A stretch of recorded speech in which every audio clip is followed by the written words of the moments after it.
Welcome to Charlotte Conversations. I'm Pastor Barrett. Today I'm joined with our very special guest, Colin Pinckney. Today we're excited to be here sharing with you the man cave. What men talk about. We know in today's age there's been this vacuum created from all of the social media conversations, and some of them have just really been not the best, and some of them have been just on point. But what we're seeing is there is a culture and there is a subculture. And unfortunately, people are confusing the subculture as our culture. And I'm here to tell you today the culture is not ratchet. I'm here to tell you it's not. It's not. Matter of fact, the culture today actually is based, still comes from, and no matter what people say, I think the church still has a role to play in shaping the culture of black people. But we haven't taken that position. We have allowed the mainstream society to depict what our culture is in the black family, in black people, black community. And as such, we've had these dialogues where people aren't really talking about, at the end of the day, a man and a woman gets together to get married. But for some reason today, it's about the negotiation, the transaction, the wide variety of other things, but the end game is not necessarily to be a family, but the end game is just to be someone's partner for a season. And that's a struggle that I hear. America is 56% of marriages end up in divorce. That's 1 in 2. Your second marriage ends up in divorce 60+% of the time. Third marriage 73% of the time. But it doesn't have to be that way. But it really takes us to communicate. Not just on relationships, just on general being cordial with one another. Opening a door for lady doesn't mean I'm trying to get your number. It means that I'm a gentleman. You know what I'm saying? Going out, and I pay. We're friends. It doesn't mean I'm still trying to date you. I'm being your friend. I'm being a gentleman. And I think we just haven't had a form of communication. But in the man cave,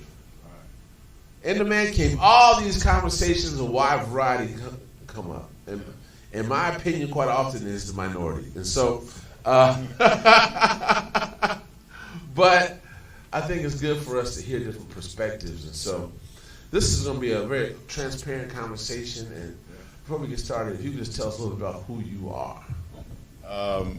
I think I told you last time, but I'll tell you again. Yes.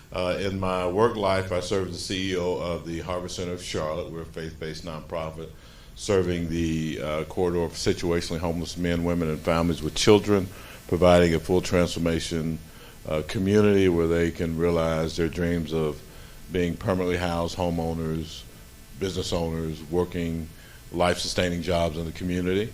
I do that by day. By night, I serve as a team chaplain for the Charlotte Hornets. Been doing that for about 20 years now, and that brings a lot of neat opportunities for me I never thought I'd realize in my own life. Being Michael Jordan's chaplain, that's pretty interesting. And then also outside of that, as you know, I work with couples, I work with men, relationship issues, providing a lot of help and support and services in that way to help people realize their dream of healthy, happy, fulfilled relationships. I've been doing that for about 14 years. Mm-hmm. And then outside of that, I'm a husband, I'm a father, and been married 27 years, 28 next year. Way to keep the numbers that's me, right.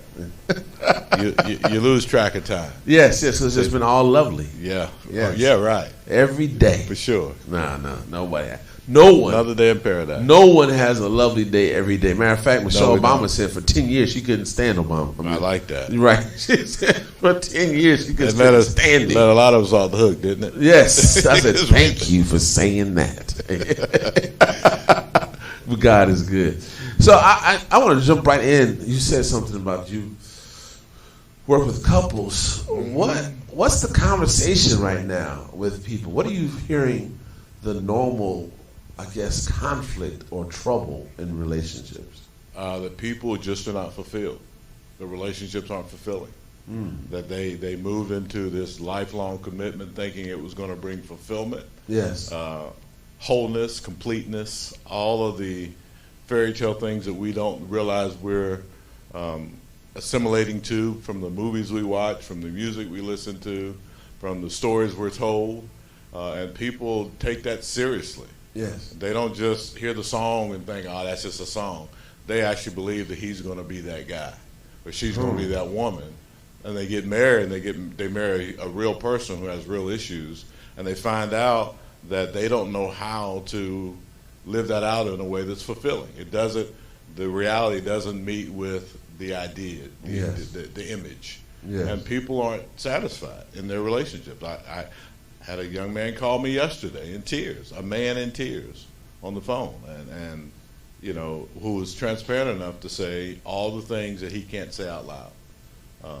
And it's not just the men, it's the women too, that people are expressing a great deal of unfulfillment in their relationships, and that's why relationships aren't lasting as long. Mm-hmm. The stats you give on marriage hold true pretty much, but there's more to it than just that, the fact that people are getting divorced. Divorce represents, in most cases, years of unsatisfied relationship. I mean, the divorce is final, but you imagine people sometimes 3, 4, 5, 10 years are living in very unfulfilled realities, and the divorce just kind of signifies this hasn't been working for me. And so we got a lot going on in relationships. Yeah, I can imagine.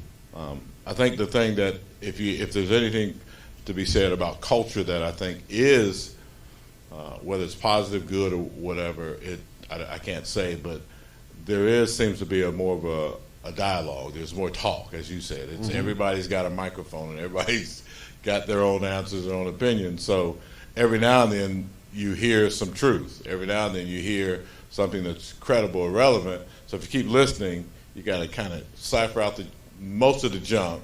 And every now and then you hear just something, and people take hold of that, and they take hope from that. Nuggets. Yeah. I hear nuggets, but also I'm hearing, you deal with some of the wealthiest black men in the world. I do. On a regular basis. Interact with them. But then I'm hearing the conversations quite often. I picked up on it.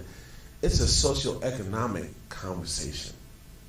If you're still talking about, I need to go to a 5-star restaurant on my first date, I don't even know if that's a wealthy person's conversation. I don't know. So I think that maybe we need to rethink. Coffee, going on a walk in the park, or going for coffee, or going somewhere to interact with the person to get to know them. That seems to be a more valuable time spent than going somewhere where it's not something I'm going to consistently do. Right. But so what are ball players doing? What's a first date? What's the complaint of the 1%? What's the good stuff? The 1%. Well, I can't divulge secrets, but no. The thing that amazes me, and I've had an education in my own understanding about relationships and things, based on dealing with, again, some of the wealthiest individuals in this country, and at the same time, I work with some of the most under-resourced people in our community, and they all live in Charlotte. They live here together. Some drive to North Charlotte, some drive to South Charlotte, some live in West Charlotte. What's amazing to me is that the root of it, they're all still wrestling with the same issue. And it is a sense of fulfillment, right? And it's a sense of who I am, whatever I bring to the table, whatever that is, has got to equate to something that's fulfilling for me. So if I do take out the Steak 48, and I'm at that space, it's not just because I want to go to Steak 48 and I want to spend all my money. I want a relationship.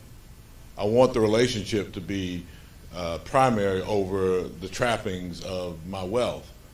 We just attended the wedding of NBA ball player a couple weeks ago. We went down to be with him and his family, his new wife, and all that. And the stories they told about their dates were they ate at Chick-fil-A, or they took a picnic and they made sandwiches. Right. They weren't, and he could do it. And I knew the guy, and he told me clearly, how he saw his money and how he saw his life, and that he actually would not.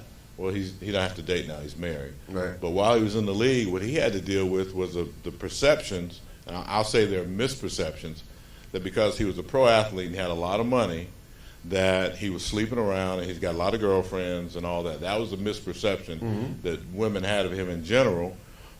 And his own misperception, he admitted to, was that women just wanted his money. And he had a misperception of women. Now, look, do all women want your money? Well, you know, everybody's different, right? But he had that reality. He lived that. He saw it with his teammates. He often talked about, you know, watch these guys and they're doing this stuff. I don't want to be like that. And he wasn't alone. There are other guys like that. Yes. Wealthy. They want to be loved. They want to be treated normal, but it's hard to be normal when you're 7 foot and you make $10 million a year, right? And you know, that's abnormal. Well, that is. But 7 foot is abnormal, but regardless of how much money you make. Right. But the struggle's still the same. Yes. What he wants at the foundation is a real relationship. Do you value me for me, or do you just want my money? Do you just want what I can give you? Do you want the access? I can introduce you to Michael, or you got a dream of being what do you call it? Social influencer. You think if you get close to me and we get in a relationship, I'll introduce you to all my content. And that's real. I mean, that's not imagined. That's what they're living with. And in some ways, like we all do as normal human people who don't have that, they condescend to, well, I'll sacrifice it. Yeah, I'll go with it. Even though in my heart I don't want to be that kind of person. You just look at me for my stuff. But if that's what I'm going to have to exchange to have the relationship, then I'll do it. And it happens all the time. And then they find out, some of them too soon, some of them too late, that doesn't satisfy, and the behaviors change. If you pull back those things, if you stop buying the cars, if you stop taking me to Steak 48 and buying the purses, then other things stop too, and then both people are unfulfilled. And it happens in relationships where people don't have money. And I think what I'm hearing is it's just scalable. Yeah. Their scale is much higher. Yeah. And the scale right here, everybody wants to go to Steak 48 though. That seems to be the thing. I haven't been yet. I haven't been to Steak 48. You know why I haven't been to Steak 48? Why's that? Because everybody wants to go to Steak 48. Right. You like and me, I'm like, right? I'm not going because everybody else wants to go to Steak 48. You know, I'm not doing it. So yeah, I don't like taking other people's opinions about food, movies, and I want to go the opposite way. Right. You're right. If everybody's going right, I'm going to see what's going on left. You know, just because. Sometimes that's wisdom. I don't know what I just don't want to be part of the crowd and then being herded like sheep to a place. And that sounds like a small deal, Barrett. But the truth is, that's where men are a lot of times. Men want to be different. I don't want to be seen as I want to be like those guys. I want to be like that guy. That's why men dress the way they do. That's why some men, you know, to look at the styles of dress today, everybody's trying to distinguish themselves. They are. I don't want to be, even though when you think about it today, you're still being like the crowd, right? You still, it's like there's always so much change you can add. Right. But that's true. Right. So what I'm also hearing from that conversation is people want to be loved. People want to be respected. People want to be honored. People want to just be people as well. And I'll take that in two ways. The problem with that is if you've got a definition of love that nobody else shares, then you're in for a rude awakening. Okay. So if love for you means a certain way of being treated, a certain way of you acting towards me, and that person doesn't know that definition or doesn't know how to do that, you're going to deal with a lot of stress and strife, or what I call unsatisfaction. And so if you're approaching the relationship, I just want to be loved, and she says, I just want to be loved, but you guys have two definitions of love, well, you're still in trouble. Yes. Because that doesn't satisfy. Yes. I think what's probably more true underneath people saying, I want to be loved, there's an old song, I'll get corny here, is I want to know what love is.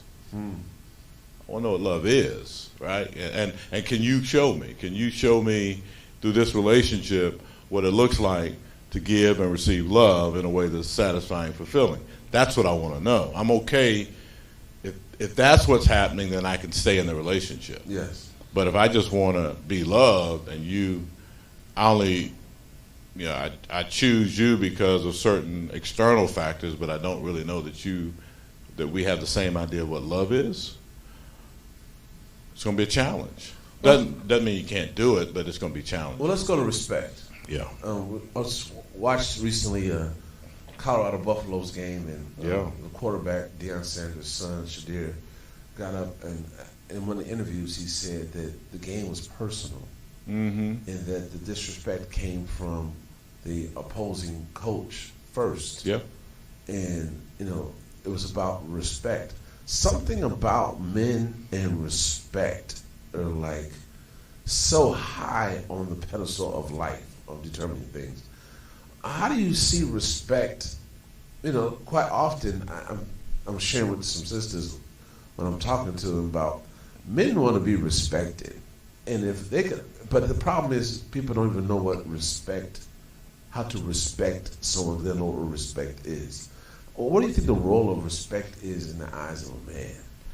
Well, I think if we're going to really talk about respect, we got to talk about stuff we don't have enough time to talk about today. But I'll take a stab at it. Mm-hmm.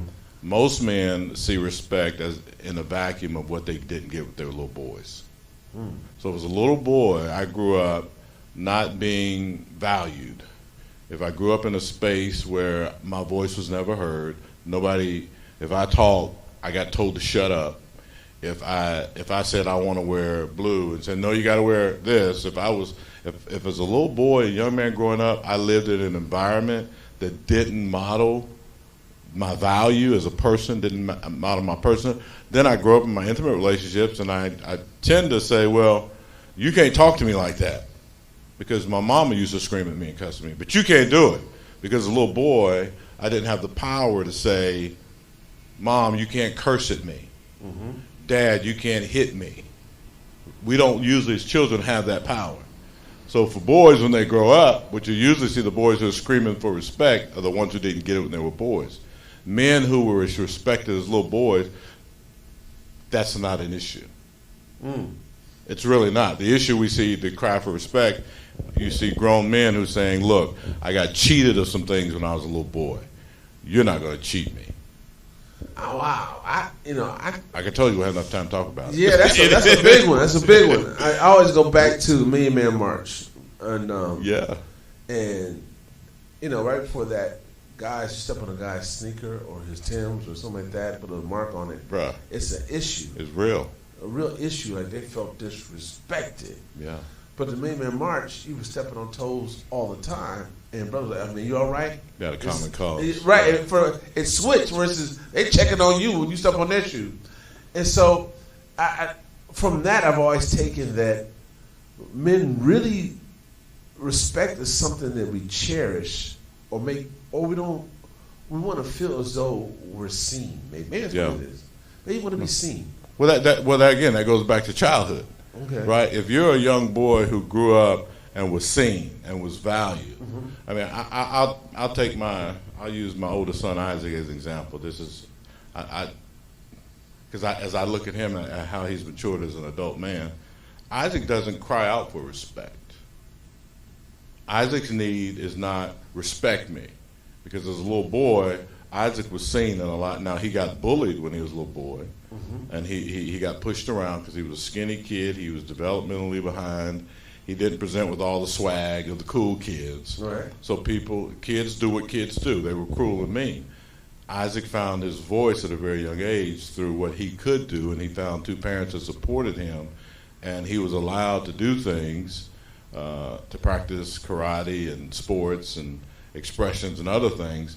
So Isaac, as an adult male, the way I see him as his dad, is not one who would even say to his wife, you got to respect me.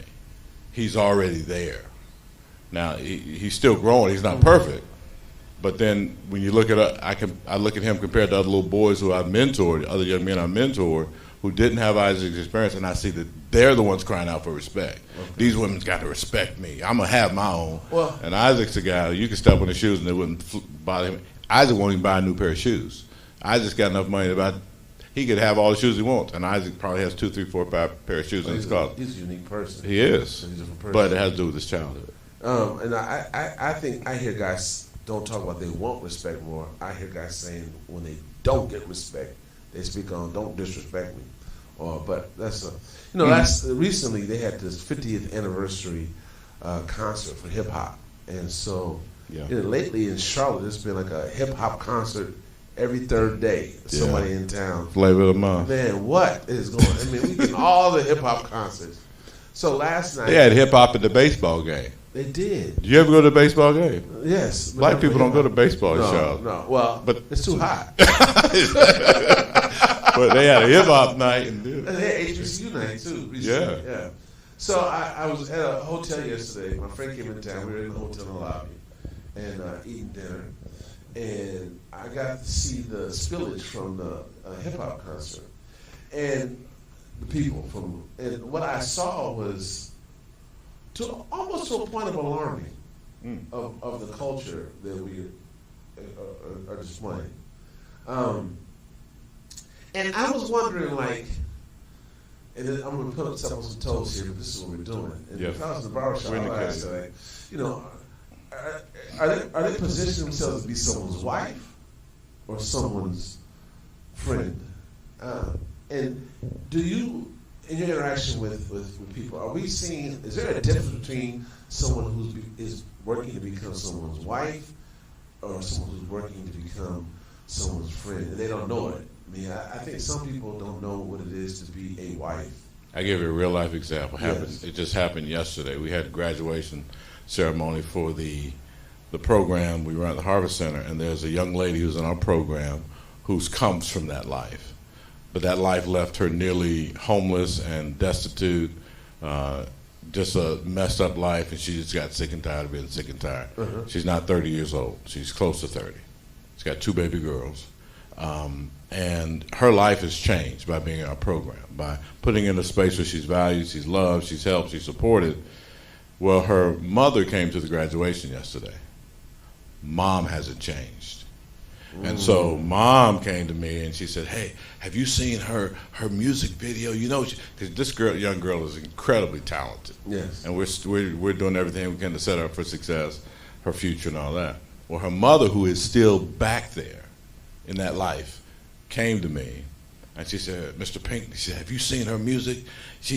Now we just gave this girl an award for getting her the cosmetology license, and she's working on being an insurance broker, and she's working on all those, I call them normal things. Right. And Mom comes up, her mother, and says, have you seen her music video? I said, no. She said, oh yeah, Mr. Pinkney, she can sing. Yeah. I said, well, show it to me. She said, it's on YouTube. And Mom's getting it out, and the daughter comes over, and she snapped. She said, what are you doing? She said, I'm showing him your music. She said, Mom, don't you do it. I'm not there anymore. I don't want him to see that. And I saw in that moment the friction of that lifestyle. That for me, this is opinionated. Right. I don't think people want to stay there. Right. I think people just don't think they have options. Oh. And when they do break out, what we see is there's a pull to not leave. Right. Because there's people comfortable with that. That's our identity. That's how we've been living. You made some money doing that. We got, but that's a very short, that shelf life doesn't last very long. I mean, most hip hop artists, after a while, I ain't gonna name them, but they change. The ones who really make it, the ones who break out, they get married, they settle down, they have kids, and they become billionaires. Right. But they send their kids to private school. Their kids don't go to school in the hood. They don't. And their kids don't model that lifestyle. Not at all. Isn't that interesting? Not at all. They change. You know, I grew up in L.A., and the brothers who come from the hood who become successful, they live an hour outside of L.A. They get out of there. But they still act like they're in the hood. They try to bring the hood with them. They're an hour outside. Yeah. Outside the neighborhood. It's amazing. Yeah. That shit. You know, you make a point that people are trying, once they get out, they don't want to get back. And it becomes an effort not to go back, too, because you'd be focused on that. I think that goes back to what I saw yesterday. And even for guys, you mentioned something last time we had this conversation, and I mean, it's been ringing in my mind because I find myself using Cash App a lot. There are people, you mentioned that a guy needs to tell your child today, your son today, is make money. Yes. I think it's imperative that you really focus on making money. Men, to prepare themselves to be good husbands, you have to make money. Yeah. You have to contribute. Yes. That message, Unfortunately, I think in some ways it's gotten way watered down that young men, and we're talking about men here, right, think that they are to be the ones who always get and receive. And I believe that manhood in past generations, in our generation, and future generations, a healthy society needs men who contribute. And to contribute, you've got to have resources. You've got to have money. You've got to have material wealth so that you can be a contributor and not just one who takes from the community all the time. I've been talking to a couple of sisters and telling me repeatedly over and over again the 3 P's. They want a man who's going to be the priest, the protector, and the provider. Yeah. And I think part of the problem is that in relationships with people is people move too fast to the P's. Can I interrupt that though? Go ahead. Because there's another P in there. I think you didn't mention that. I love the women. I do, but I think there's one, and I know this experientially. I know this working with couples. You know, priest, protector, provider. There's another P that I don't think it's talked about enough, and we don't see it modeled, but that's partnership. Right. So when a woman, black women, I know black women more than I know. Women in general. I'll generalize for the sake of being controversial here. That's what other people do on podcasts, right? Right. Well, what I find the struggle is in working with couples is that women, you can be priest, provider, and protector, but if I'm not partnered in this, if I don't have voice, if I don't have share, if I don't have expression in this relationship, you can be all those things. I'm still not going to be fulfilled. I'm still not going to express love the way you want to receive it, right. Because there's another P that matters, and it goes with it's the respect. And think about, you probably know the story about the respect song that who sang that? Tina Turner. The lady sang, right? Yeah. That song was supposed to be sung by Otis Redding. It was a male song. It was, right? And yet the one who made it famous was a woman. Yes. RESPECT. So women, again, music matters, words matter, and I think we raised generations of women who own that. So Aretha Franklin, thank you. So now women don't just come in a relationship from the old, traditional egalitarian model of man is the priest, prophet, in the home. No, I'm a partner. I don't come to this condescending. I come to this, I'm in, right? You don't get to make you don't get to make the hard decisions even. Right. We get to make the decisions. And if we don't make the decisions, we're not going to be happy. Right? And am I shaking my head? No, you had a little shake, but that was a little bit. But that's one, and I think, here's the thing, I think women are vocalizing that more and men are hearing it. Men are struggling with it because they haven't seen that model. Well, also, men are struggling with it, but as I was talking to a sister yesterday, that the timing is off. Quite often, women want you to be the priest, protector, and the provider in the partner. But they want it like before there's a commitment. Mm-hmm. They want you to be the provider. It's a timing process. I'm not your provider if we haven't gone on a date yet. And so it's not expected of me to take on the role of the provider. Yeah. We don't have that rapport. Well, that's a slippery slope, I think. It is. I think there are also just some behavioral norms that we could model that would be beneficial, but like you said, I think people take the idea that if I'm going to be with you got to start acting like it now. You got to prove to me, right. And there's some truth to that too. But then it's got to be a two-way street, right? Yes. And I think the real issue is expectations, right? What do you expect out of this relationship, right? And if you can have an honest discussion about those things, you get to choose. Okay, no, I'm not ready for that, and walk away. Now, I'll be honest. I didn't have those conversations when I was young before I met my wife and dating. I didn't. You just did what you felt, and you had these weird ideas. And I think people are still doing it today. They're not having the conversations about what it really means. I'm gonna go up there and try to get one question from the audience. I put somebody on. You may know her. Yeah, put her on. I think you did. I did. So we're gonna see which one of these mics work here. All right. You're not gonna put the camera on them, are you? I don't know. Are we? No, we're not. Okay. Lady Pinkney. Speak for all the women of all the world. She'll do it. Well, I don't know if I can speak for all the women of the world, but I do believe I have some idea of, what women generally speak about and what we talk about, on our ladies' nights and when we have dinners and when we're talking about men. And I found this to be a very interesting and awesome conversation, but I'll speak to my experience, which I think will reflect what a lot of women talk about.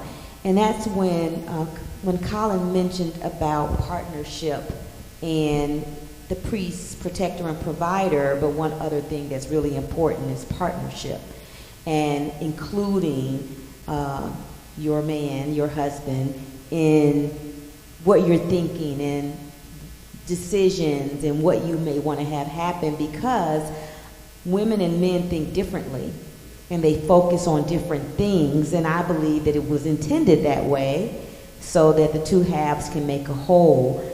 But there's great damage done when we cut men out of the conversation, which a lot of times women will do. And one of the things, I was raised by a single mom, and so I never saw my mom have a relationship with a husband in the house, ever, because she was single and she didn't really bring men into the house. And so I learned how to be a mom and how to make decisions from a single mom who made all the decisions and taught me how to live on my own, me, my brother, and my sister. And so you don't really realize how that impacts your marriage when you have a strong mom. It doesn't have to be your mom was a single mom, but if your mom was a strong mom and you saw her doing everything and seemed to be making all the decisions, you don't know how to incorporate your husband into that conversation because it wasn't modeled, it wasn't taught to you, you didn't learn it, and you just think you're the driver. And a lot of women do that. They're in the driver's seat and they make the decisions, and they may include you or they may include you after the fact. And so I think it's something that women do have to work on, and I believe men's part in that is to express it and to speak about it respectfully and encourage it and have conversations and show that you want to be a part of it and that you can speak and understand each other, where you're coming from, and respect those differences. Thank you very much. That's a safe space brothers need that we don't often get. Yeah. You want to speak to that? Any of that? What she said, Mr. Colin? Well, yeah, it's a two-way street. I was raised by a single mom too. A very strong, dominant single mom who wasn't healthy emotionally. She wasn't healthy mentally. She wasn't healthy relationally, and yet she believed what she was teaching us is what we need to learn to do in life. And I had to, it's nobody wants to disrespect their mom, right? Who wants to say, But truth is, that's a two-way street. And so, men, and this I go back to the voice thing with men. Men grow up. If there's healthy modeling in the home, these discussions about love and respect, I believe, take a back seat to the relationship. You get to then be in relationship expressing, and you're willing to make concessions, and you give some, you take some, if you get that modeled in a healthy way. Most of us haven't had that, and so we've got to repair a lot of broken stuff. So most relationships I find are, especially when you marry somebody who comes from a single parent home, you're doing a lot of repair work, most of the relationship. A lot of I'm sorry, oops, I didn't mean to say that, I shouldn't have did that. Well, where'd that come from? I didn't just pull it out of the air. That's who I am. That's who I've been shaped to be by my environment. And if I'm going to be in this relationship, stay in this relationship, thrive in this relationship, then we've got some repair work to do. So we spend more time for the relationships that do make it, and I know some that do. The ones that do make it is not because, well, I never did this, I never did that. No, you spent time repairing brokenness. And when you do the work of repair, then you can finally get there. And and the problem is that doesn't meet the ideal, because none of the songs talk about this. None of the movies show us this part. No one knows. That's what we got to live out. And then especially culturally, when you come to a culture of people who the pride of going outside for help wasn't real either. You didn't tell nobody you're having problems. You sure didn't go to a counselor. So we've been imploding all these decades inside, and now the ones who do make it are spending more. I find it. The relationships that make it you have to do the work of repair. But here's what most people do. I ain't got time for that. You got to be ready. If you're going to be my man, you got to come with it. You're talking about a broken dude, right? Right. You're talking about a dude. 80% of the kids today that are born into a single parent household. Yeah. So it may have been, 20 years ago, it may have been 60%, but still, it's still a large enough number that the person who you interact with more than likely is in need of repair. That's the big work that gets need. Look, if I had my way and say, do you want a relationship where you got to do repair work? And no, it's hard. Nobody wants to do the work. Where's they want you to have your 780 credit report. They want you to have your $150,000 a year job. They want you to have 2 weeks of vacation on a desert island, and everything put together when they come to meet you. Recent study came out, black women continue to outpace men in higher earning degrees and jobs. Yes. Men are behind. If that's going to be the reality of the relationship, we got a long way to go. We got a long way to go. I want to thank you, Colin Pinckney, for joining us here today for this conversation. It was a wonderful conversation. We're a little bit behind. We want to thank you all for joining us, too, around the world, wherever you may be. This is Charlotte Conversations. It is a hybrid of a Sunday school. Back in the day with the Sunday school, we had a little book we used to pull out and we used to go over every week. But now we're having these conversations. We want to have talks about things that people are talking about, so you may live an empowered life. I'm Pastor Barrett. This is Colin Pinckney. I want to say thank you for joining us, and come back every Sunday at 11.